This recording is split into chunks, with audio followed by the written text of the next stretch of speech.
What's good, Dark Knights? How y'all been? Welcome to my first art video. In this video, it's going to be actually a very good discussion, and this discussion is going to be about actually art. I think that we misunderstood art, you guys. Well, I think that we have now misunderstood art. Now, what art am I referring to? Well, I'm actually referring to contemporary art. Now, I know the whole stigma about contemporary art being trash, lazy, and bad art, and I'm gonna get to those things. On some parts, I'm gonna agree a little bit more too, but the rest of the points I'm actually gonna kind of disagree with, or I'm gonna actually put up an argument against it actually for art enjoyers, whether you're in the fine art space or you're just looking at it from an art perspective in general. Because I do I was once in that space. I think once you start to transfer over into having a mindset of a fine artist, things shift on how you look and view art. Because when you just look at things from an artist perspective, you see things more. Yes, you do see things from a creative point of view, but it's kind of just how do I say this? You're looking at things from a much more linear perspective. And now you're probably talking about, like, what do you mean linear perspective?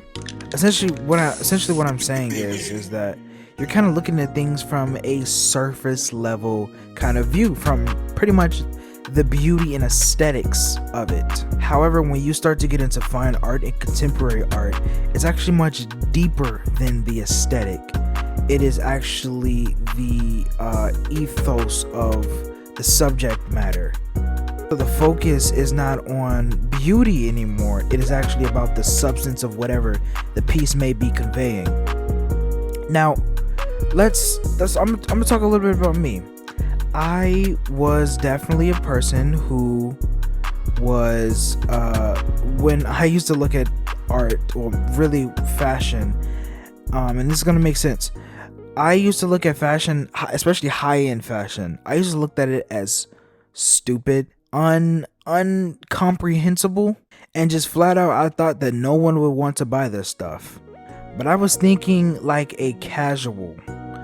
And when I say casual, that's not meant to be an insult. Or at least I hope it isn't portrayed as that. But what I mean by a casual person is it is a person who doesn't have a much more deeper understanding of the artistical space of it. Because high-end fashion is, it's fine art. Regular fashion would be like a H&M, Azumi's. Just think of any basic and bland kind of fashion company. And then you're much more fine art fashion, not high art. Fine art fashion would be more of a Louis Vuitton, a Professor E, a Rick Owens, a Martin Margiela, Alexander McQueen, so on and so forth. There's a completely different understanding of how art is viewed and interpreted through the artist's mind when it comes to a fine arts perspective compared to a regular arts perspective. But back to what I was saying is pretty much, I used to think that this stuff was like stupid, in my opinion. I thought it was dumb. Why would anyone buy these pants that look totally unfunctionable? Yet, boom, they would be literally flying off of the rack easily. They would be bought up so fast. And it perplexed me because I was confused as to why are people actually buying this stuff? Because of people are actually seeing it in a much more introspective way. They're seeing it through a deeper level. They're looking at it through a fine arts perspective.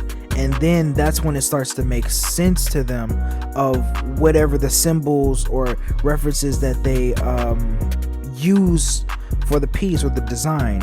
Alright, so now that we're done with talking about how I used to view it back then, it's not until recently, I'm gonna be honest with you, to a much more recent time, that I've actually started to understand actually fine art and getting into it. And I don't understand why the artists create what they create.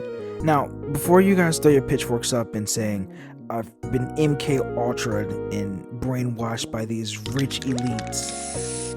No, I still do have things, I do have contingencies when it comes to fine art, and I'm going to get into that a little bit later. Now, let's talk a little bit about how we actually got to this point. As you guys know, back in the older days, even pre-Greek and Roman things, art was much more of a flat type of look. It's filled with more symbols representing things.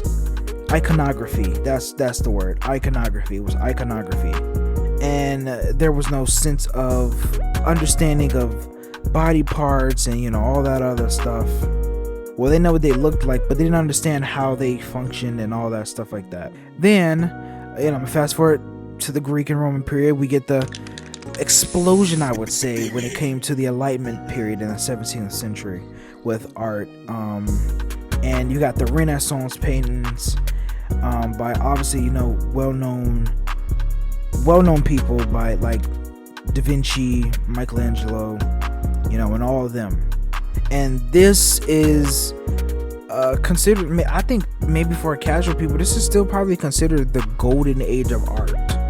Now, I do kind of have, I guess, a critique on that, as meaning just being that we can't solely rely on just leaning on the past and ignoring bodies of work in the now, because I think that sometimes we get so blindsided by the past and get so wrapped up in it that we end up actually just not even trying to even enjoy the present that we're in.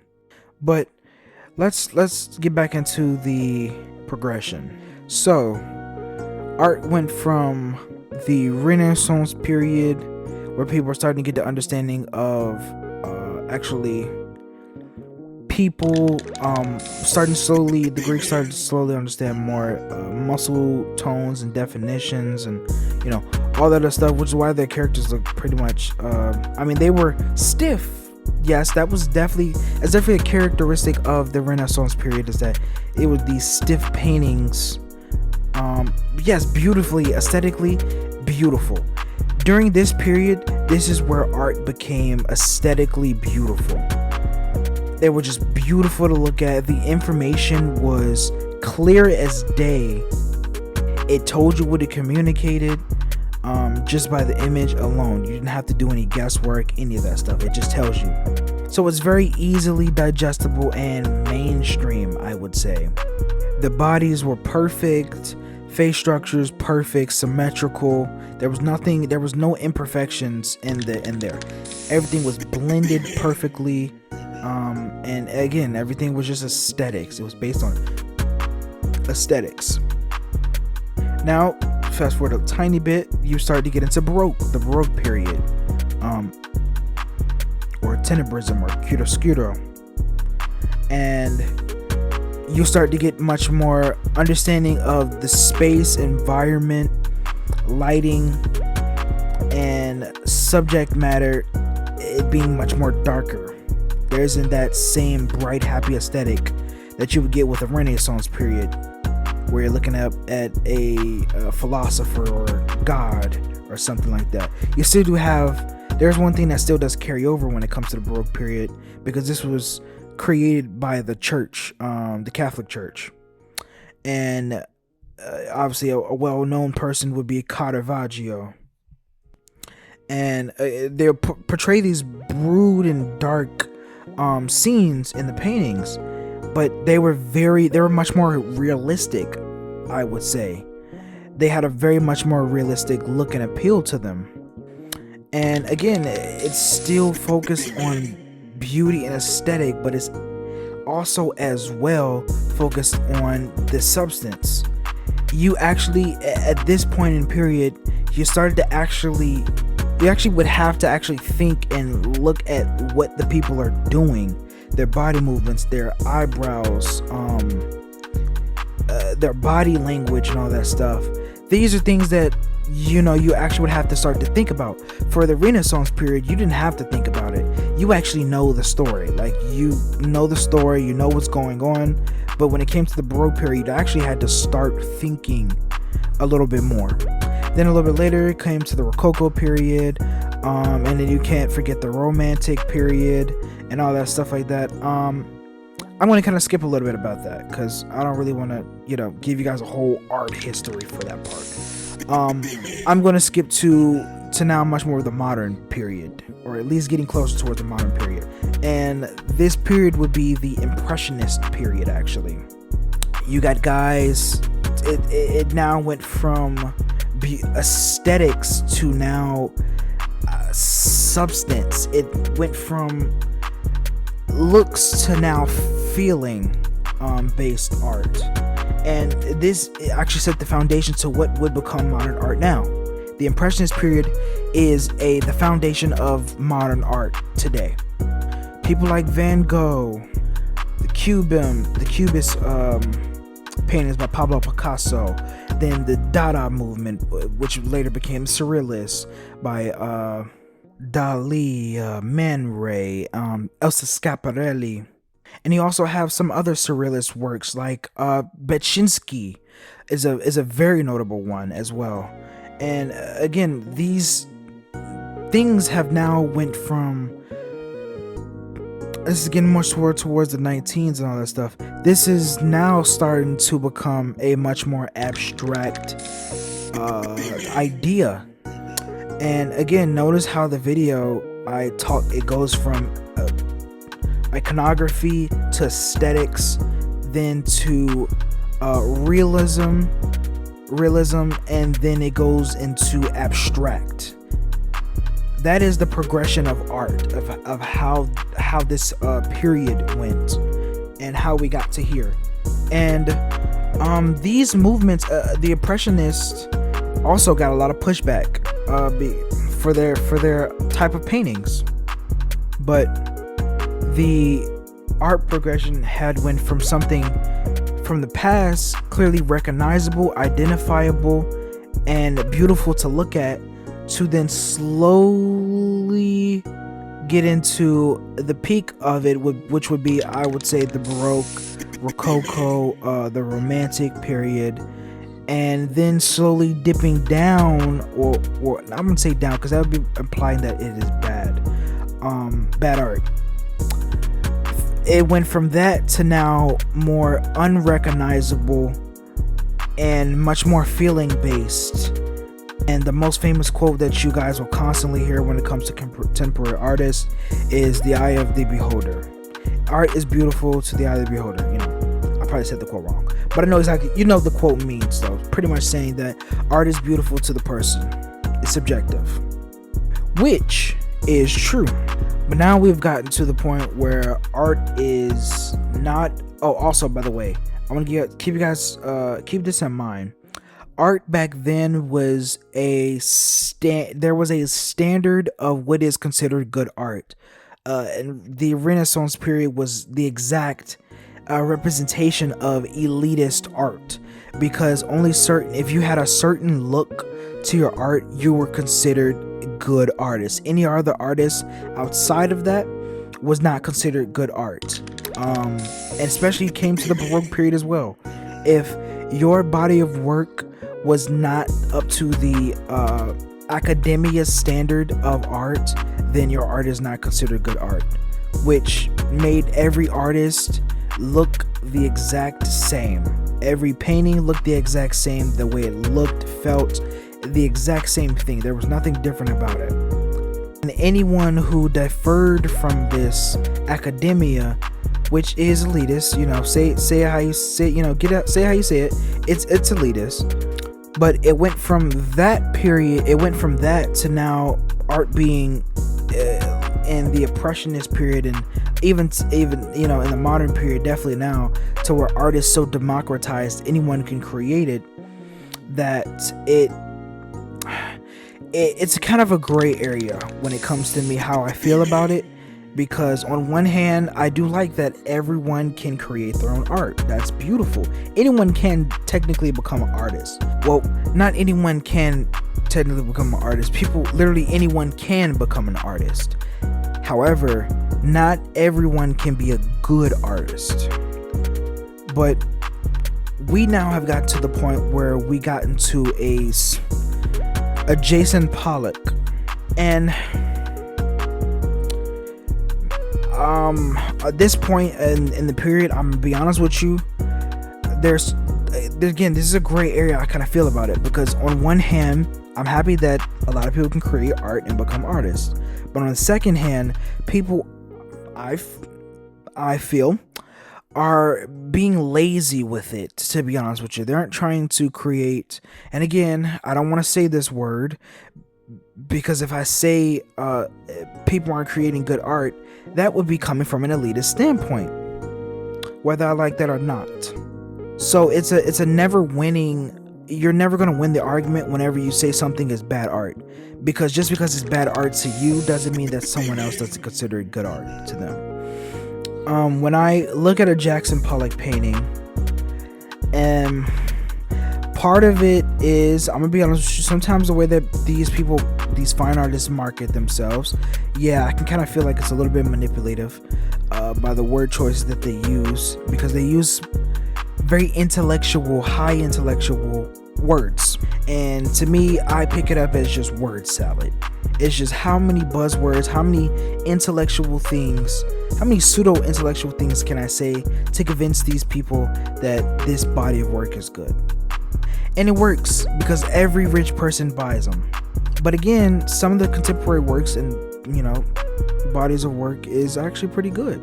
But we're on Jason Pollock, right? So I can feel, I feel that yes, his body of work is pretty easily can be replicated.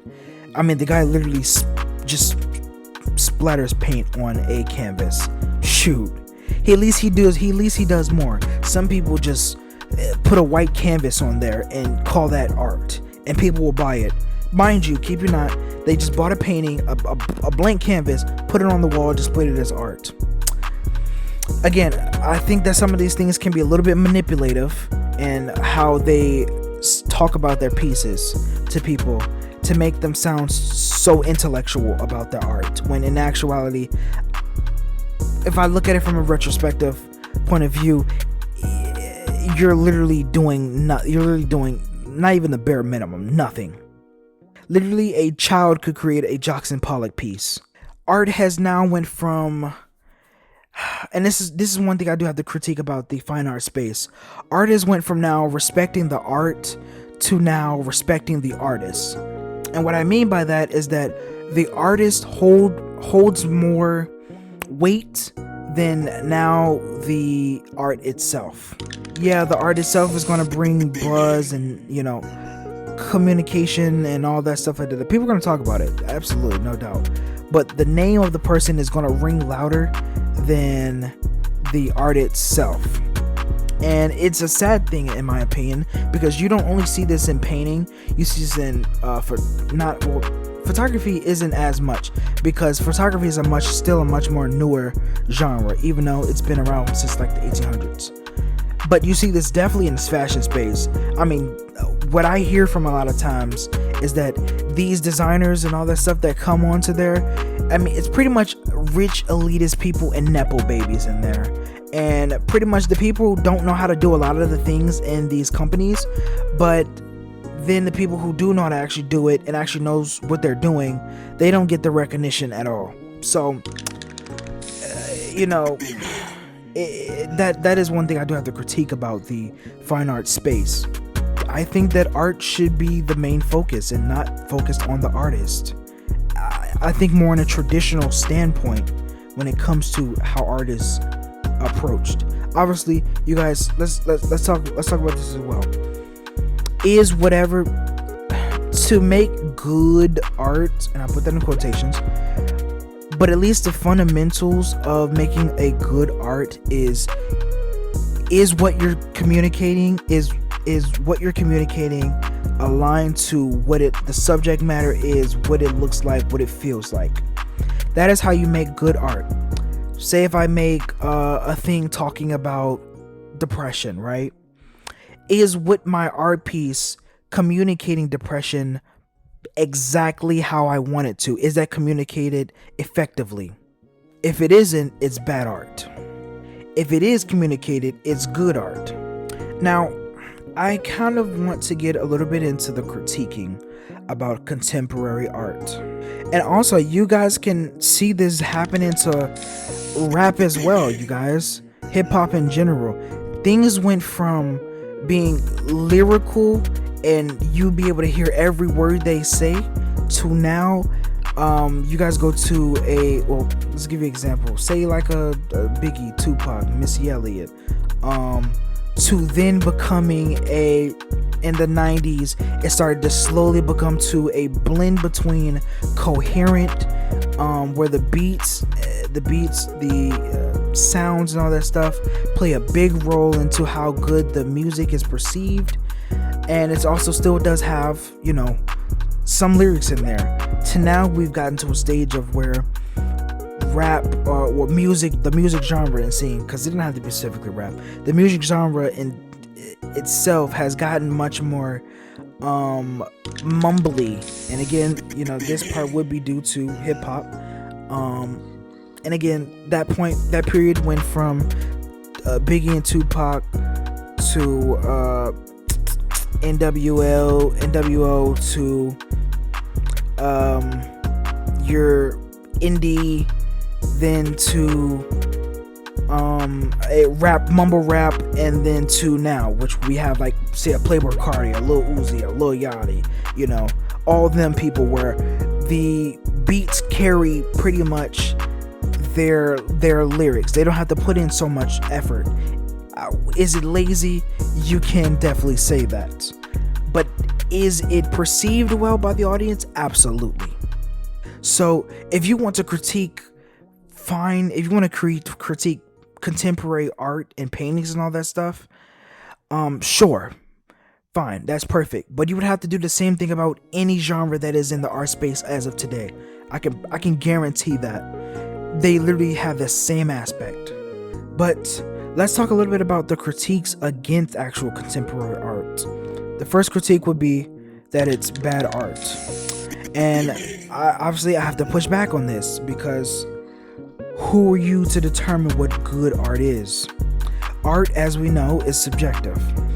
So if I say this piece is terrible and another person likes it, well, so what? Even if you want to do a group study on it, if a group of people say that this is bad art and one person finds it pretty cool, this person finds the piece, they find it enjoyable, it's good art to them, pretty much is what I'm saying. To the public or the mass, I mean, just look at any art, and when it comes to creating something new, it's always going to be looked down upon by a majority of people, especially when it comes to more casual people. It's not until later on that it starts to finally be able to get picked up by the people. Eventually they start to realize, oh wait, never mind, this is pretty good art actually. Now, the second critique I'm going to talk about is it being lazy. Now, this is the one critique that I can definitely say that I can actually agree with. Just look at some of these, how the message, what the message is and what they do with the message. These pieces oftentimes don't have any meaning to them, actually. So when you're able to, first of all, finesse people, I think, by not giving them any meaning whatsoever. Art doesn't have to always have a meaning to it, by the way, you guys. It doesn't have to. But it should have. I mean, I think on some level of the subconscious, there's always some level of a meaning to it. But that's just me. But these pieces oftentimes don't focus on the painting itself, but it actually reflects and shows itself on you. That's how these artists view it now. Their body of work isn't supposed to be a reflection of the painting and what the painting subject is, and we're getting discussion about the painting. Well, I guess one thing you probably could say, it's communicating the same thing. Say if I were supposed to put a dark subject matter on a painting, and I want you guys to focus and talk about that. Okay, cool. That creates conversation between a group of people or people in general discussing about said subject. Now, if I then do a painting that is a more contemporary look to it, and then make it reflect and show yourself, make it point the finger back at you, you then get to do the exact same thing, discuss about it with other people, and y'all create a discussion about whatever said subject is.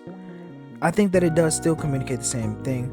But as far as let's get to the lazy part. I do feel like these artists are kind of, being a little lazy. Not even being a little bit, a lot of bit lazy. Especially when it comes to the paintings, where literally the painting is just a blue paint, full blue paint on there, a white canvas, a banana on the wall, a Jackson Pollock piece, any Jackson Pollock piece.